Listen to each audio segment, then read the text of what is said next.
Today we're talking about the top 4 American Idols left.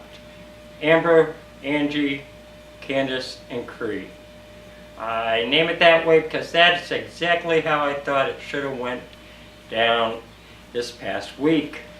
The judges evidently thought Angie was the best, and evidently, going by the votes, Angie was up in the top 2. Amber, for some reason, was down in the bottom. They had Cree up there, and I truly believe Cree should not have been in the top 2 this past week. Her singing was poor. Everybody said her singing was poor.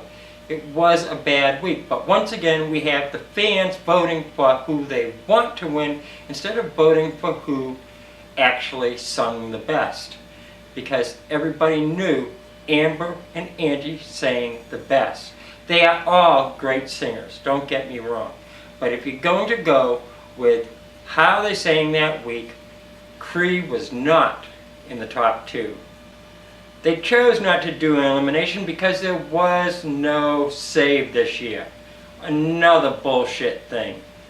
If you're going to decide if there is no save, we're going to let it go a following week, don't let the people vote because it was a wasted vote. They say it's not.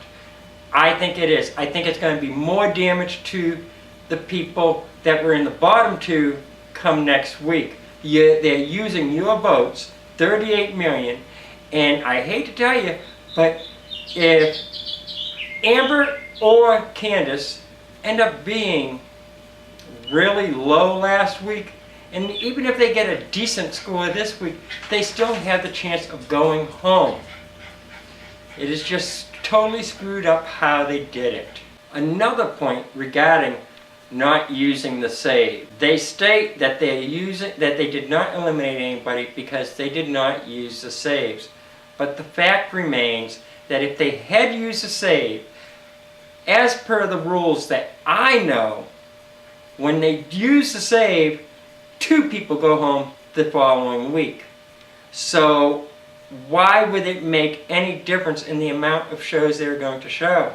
Are they sending home 2 people this coming week? By rights, by the rules that they enforced 3, 4, 5 years ago, 2 people should be going home. I think it's just American Idol trying to make more money, trying to play it up as they always do. I do agree that they are all great singers. I do favor Amber. I do feel Angie was 1 or 2, definitely. Candace, I think she's awesome, and I have called for Candace and Cree to be the final 2, but Angie definitely did give her all last week. I just did not like the song she sang, and that had a factor in it, definitely. If I don't like the songs, I'm not going to cheer them on that much, but she is an awesome singer. Well, that's all I have. I don't agree with how they're going to use the votes. I definitely disagree with it. I don't feel it's proper for the bottom 2, because if they were to get the votes this week, they could still end up being the bottom 2. So we'll see what happens, and I will see you all later. Bye.